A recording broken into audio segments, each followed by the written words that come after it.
if you want to be a part of the Dark Grand Pirates, all you got to do is put Slick Vic 2017 into the YouTube search bar and click right there on my handsome face and press subscribe wherever you see it. And also turn that notification bell so you never miss a single video. Now, without further ado, welcome to the crew. Now let's get into today's video, shall we? Oh my gosh, I got a doozy for you guys. Hold on. They might take. Welcome back. How fast can the strongest anime characters clear the Infinity Castle in Dungeons in Demon Slayer? By any sensei, which we're going to head and go ahead and subscribe and like the video because we already know it's about to be a big one. Have you ever wondered how long would it take for the strongest anime characters to clear the Infinity Castle in Demon Slayer? Well, No, to find that I out, have not. I've broken things down into 5 tiers. Tier S is for the characters who would clear it instantly. Tier A includes those who can clear it too, but they might take around 1 to 5 minutes. Tier B is for characters who need a bit longer, somewhere between 5 to 10 minutes. Tier C goes to those who take over 10 minutes to get it done. And finally, Tier D is reserved for those who wouldn't make it at all. They'd fall to either the Upper Moons or Muzan himself. So for starters, we have Deku from My Hero Academia. Despite his incredible power and versatility, Deku would face overwhelming challenges inside the Infinity Castle. The castle itself is a pocket dimension controlled by Nakime, a demon who can endlessly reshape its layout, splitting intruders apart and manipulating the entire battlefield. This would make Deku's danger sense far less effective, leaving him disoriented and struggling to plan his next move. But the biggest problem? Deku doesn't have a Nichiren blade, the only weapon capable of permanently killing demons. Without it, even if he managed to overpower the Upper Moons or even Muzan himself, they just regenerate. So for Deku, that's a Tier D placement. Next up, Denji from Chainsaw Man. Now, even though Denji can regenerate from almost any injury, his situation is pretty similar to Deku's. He doesn't have a Nichiren blade, nor does he possess any ability capable of disintegrating the Upper Moons, let alone Muzan himself. So for Denji, it's also a Tier D. Next up, Asta from Black Clover. For Asta, it all comes down to one question. Can his swords function like Nichiren blades in Demon Slayer? And will his anti-magic actually work against demons? You see, Asta's anti-magic can nullify any form of magic, curses, or energy-based attacks. That means he could counter blood demon arts with little to no effort. On top of that, his Demon Destroyer sword can cancel out advanced regeneration, completely shutting down the demon's strongest defense and leaving them open to lethal strikes. So yes, Asta could definitely take down the Upper Moons and even Muzan himself, but it wouldn't be easy. His Devil Union form has strict time limits, which could become a problem if the fight drags on. Plus, navigating the Infinity Castle and tracking down every demon would slow him down even more. That's why Asta lands in Tier C. Next, we have Eren from Attack on Titan. Well, no need to drag this one out. Even in his Titan form, Eren wouldn't stand a chance against the demons. Just like Denji and Deku, he doesn't have a Nichiren blade or any ability capable of permanently taking them down. So for Eren, it's also a Tier D. Now we have Satoru Gojo from Jujutsu Kaisen. First off, this guy has Infinity, and that alone makes him nearly untouchable. No matter what the Upper Moons or even Muzan throw at him, they wouldn't be able to land a single scratch. Infinity creates an endless amount of space between Gojo and his opponents, meaning any physical attacks slow down infinitely before it can ever reach him. In short, their strikes are completely useless. Now, the big question, can Satoru Gojo actually defeat Muzan and the others? The answer is yes. His technique, Hollow Purple, is devastating. It erases everything in its path, atomizing matter itself. That means Gojo could literally obliterate Muzan and the Upper Moons on a molecular level. And with his 6 eyes, Gojo perceives everything around him in real time, moving at incredible speed and even teleporting across space to catch enemies off guard. That combination of awareness, speed, and overwhelming power make him almost impossible to counter. So for Gojo, it's obviously Tier A. Next up, Sung Jin Woo from Solo Leveling. For this guy, I'll just say one thing. By unleashing the dragon's fear, Jin Woo can completely paralyze anyone weaker than him in pure, overwhelming despair. Every demon, including Muzan himself, is far beneath the power of the end of series Shadow Monarch, meaning they'd all be frozen in place from a single roar. On top of that, Jinwoo operates on a cosmic level. The Infinity Castle wouldn't even slow him down. He could clear the entire place in the blink of an eye. So for Jinwoo, there's no doubt about it, S tier. Now what about Guts from Berserk? As a lifelong mercenary and slayer of apostles, Guts has unmatched combat experience, battling supernatural beings far beyond human limits. His willpower and fighting spirit are absolutely immense, but even that isn't enough against Muzan and the Upper Moons. You see, Guts has no way to counter the demon's regeneration, and he doesn't possess a Nichiren blade or any weapon capable of destroying them permanently. So, unfortunately for Guts, he lands in tier D. Well, if you are enjoying this video so far, like and hype this video, subscribe to the channel, and let's keep going. Now we have Ichigo Kurosaki from Bleach. As a Soul Reaper, Ichigo's attacks are powered by spiritual energy, giving him the ability to strike directly at the soul itself. Since demons do have souls, that alone would completely counter their regeneration and even their very existence. And honestly, Ichigo's spiritual pressure is a weapon on its own. It's so overwhelming that Muzan would be crushed under the sheer weight of his aura before Ichigo even lifts a finger. Remember, even a much weaker version of Ichigo once unleashed a blast strong enough to tear apart a mountain. So yeah, the demons don't stand a chance. For Ichigo, it's clearly S tier. Next up, Luffy from One Piece. To be honest, while Luffy's speed and power completely outclass the demons, he doesn't have a reliable way to kill them instantly, since only sunlight or a Nichiren blade can finish them off for good. But here's where it gets interesting. With the power of imagination in his Gear 5 form, Luffy could simply create a Nichiren blade. Introducing Subway's new sub club. Now members get every 4 foot long free. 4 foot long's free. Fix my fibula later.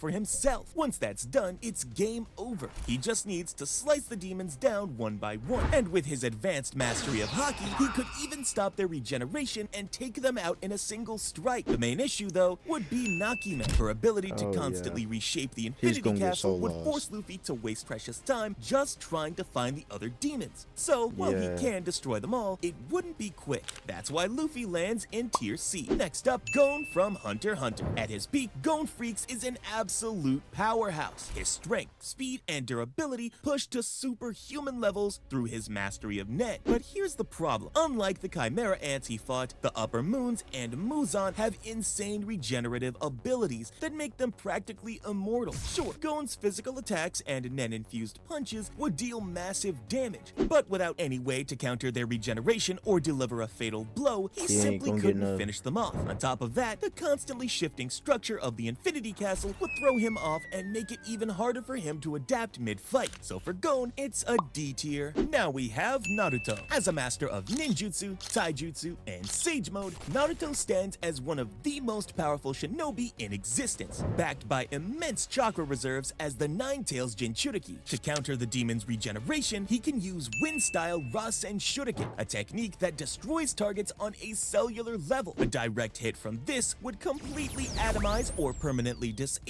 a demon. And if that's not enough, in his tailed beast form, Naruto can unleash a tailed beast bomb capable of leveling mountains, more than enough to vaporize both the demons and the Infinity Castle itself. If he wanted to avoid total destruction, he could simply use his powerful sealing jutsu to trap the demons indefinitely. So while he could absolutely clear the Infinity Castle, it might still take him a minute or two. That's why Naruto lands in tier A. Next up, Shinra from Fire Force. Here, we're taking Shinra's Shinra Banshoman form and not his base form. Now, by the end of Fire Force, Shinra Kusakabe ascends to a level of cosmic and even multiversal power. In this state, he exists so far beyond the Demon Slayer universe that the battle would be over before the demons even realized he was there. He wouldn't just defeat them, he'd rewrite their very reality. Honestly, the fight wouldn't really qualify as a fight. It'd be instant erasure. With a mere flick of his wrist, Shinra could erase the entire demonic race, the Infinity Castle, and even Muzan himself.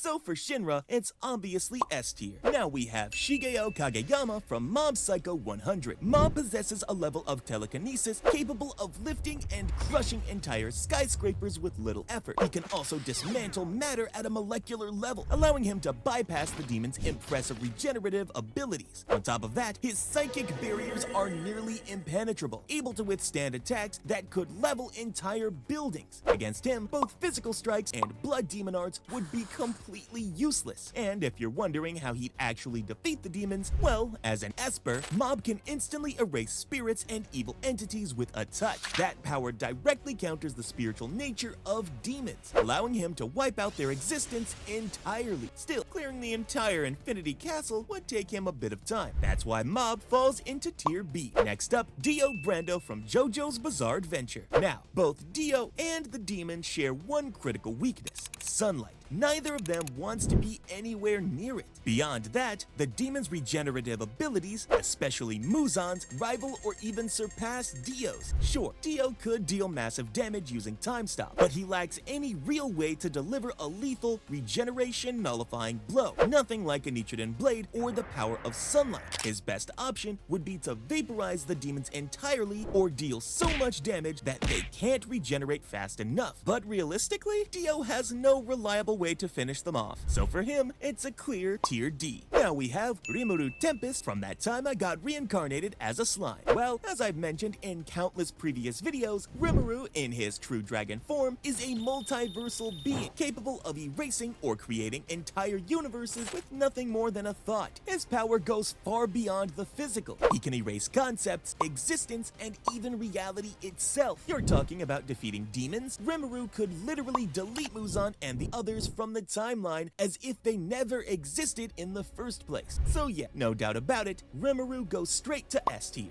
Next up, Natsu from Fairy Tail. Natsu's flames reach unimaginable temperatures, so intense that his very presence once vaporized a lake and melted a coliseum. This level of heat far exceeds what the demon's regeneration could withstand, effectively mimicking the lethal power of the sunlight and reducing them to ash almost instantly. In his end form, Natsu can even move freely in a world where time is stopped, allowing him to obliterate the demons before they can even register his presence. And let's not forget, Natsu's flames have burned through existence erasure itself. Even Zeref, who had transcended time and space with a fairy heart, had all that godlike power completely burned away by Natsu's fire. So yes, he can defeat the demons, but it would still take him a bit of time to clear them all out. That's why Natsu sits comfortably in Tier B. Before I have to look at something.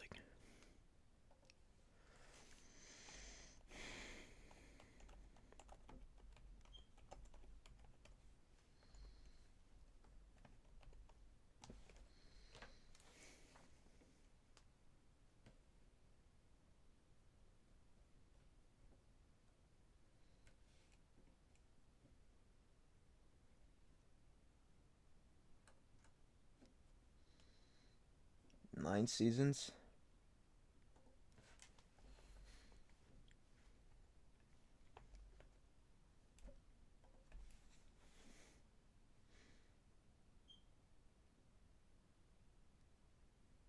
Is it not gonna show me?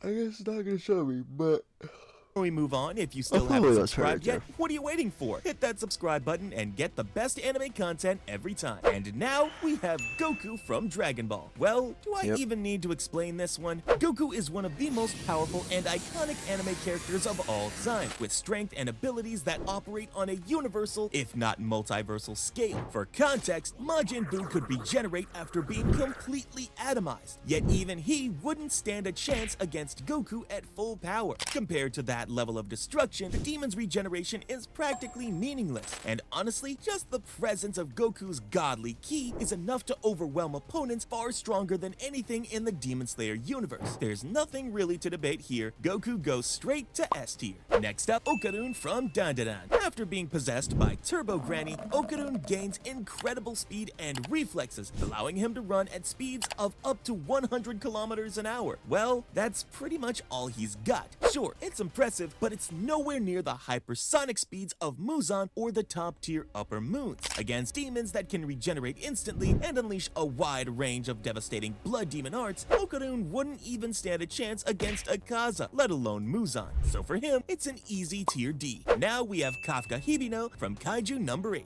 Kafka's physical strength is on a completely different level. He can level skyscrapers and take down other powerful kaiju with single explosive blows. This kind of power easily surpasses anything the Upper Moons or even Muzan has ever shown. But here's the issue. While Kafka's final kaiju form can slow down regeneration, he still doesn't have any real way to kill the demons permanently. And if every Upper Moon and Muzan himself were to gang up on him and strike his core, it'd be game over for Kafka. So he lands in tier D as well. Next up, Anos Voldigode from the for Kafka. So he lands in tier D as well. Next up, Anos Voldigode from the Misfit of Demon King Academy. Anos Voldigode, the Demon King of Tyranny, operates on a multiversal, possibly even hyperversal level of power. His abilities transcend the very concepts of logic, space, and time. And just like I mentioned earlier with Rimuru, who also has similar power, Anos could effortlessly erase Muzan and the Upper Moons from the timeline itself. Honestly, his passive aura alone would likely be enough to overwhelm and erase them from existence without him even lifting a finger. So for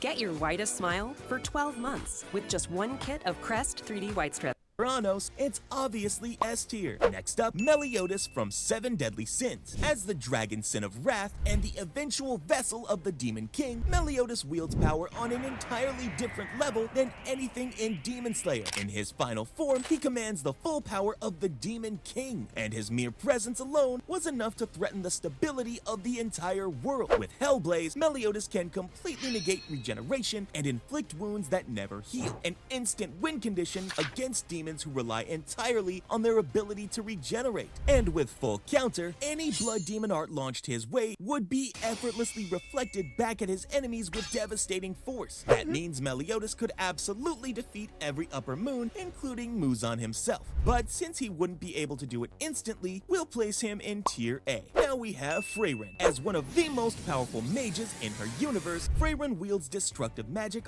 on a scale far beyond anything seen in Demon Slayer. One of the defining traits of her magic is its raw destructive force, especially against demons. Her basic spell, Zultra, can vaporize enemies instantly and is far more potent than any attack the demons of Demon Slayer have ever faced. Now, since the demons in her world are fundamentally different beings, it's not guaranteed that her magic would erase them permanently. But with her vast array of spells, sharp intellect, and unmatched analytical skill, Freyren would quickly figure out how to counter their regeneration and eventually take them down. So yes, she can defeat them, but it would take quite some time. That's why Freyren lands in tier C. And now we have Mash Bernadette from Mashal, Magic and Muscles. Born without magic in a magic-dominated Mash Bernadette take quite some time. That's why Freyren lands in tier C. In a magic-dominated world, Mash compensates with absurd supernatural strength and speed gained from intense physical training. His abilities, while seemingly grounded in muscle, operate on a scale so far beyond the demon's capabilities that a fight with him would be over before it began. Muzan's regeneration, though formidable, has limits. It is designed to withstand Nichiren blades and blood demon arts, not the multi-continent level physical strikes that Mash can unleash. A single punch would turn any demon into an unrecognizable pulp. Still, it would take some time before Muzan stops regenerating completely. That's why Mash lands in tier C. And lastly, we have Saitama from One Punch Man. As the hero who's broken his limiter, Saitama's power has no true upper limit. In a fight against the Upper Moons or Muzan, his speed, destructive power, and sheer invulnerability would place him so far above the demons that they'd erase before they even realized the battle had begun. Trust me, this guy's punches are so overwhelmingly strong that they destroy opponents on a fundamental level, reducing them to nothing but mist and dust. The demon's regeneration might be terrifying in their own world, but it means absolutely nothing when there's no body or soul left to heal. Nothing much to say here, Saitama goes straight to S tier. Don't stop here, click on this video next, where we created anime's strongest Squid Game. It's Insane? What? That's weird. No, I'm not going to watch this. Yes, well, that was...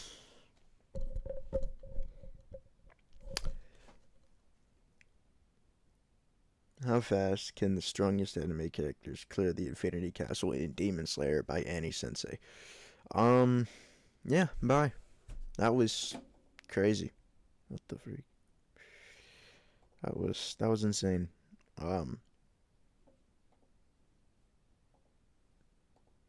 let's see.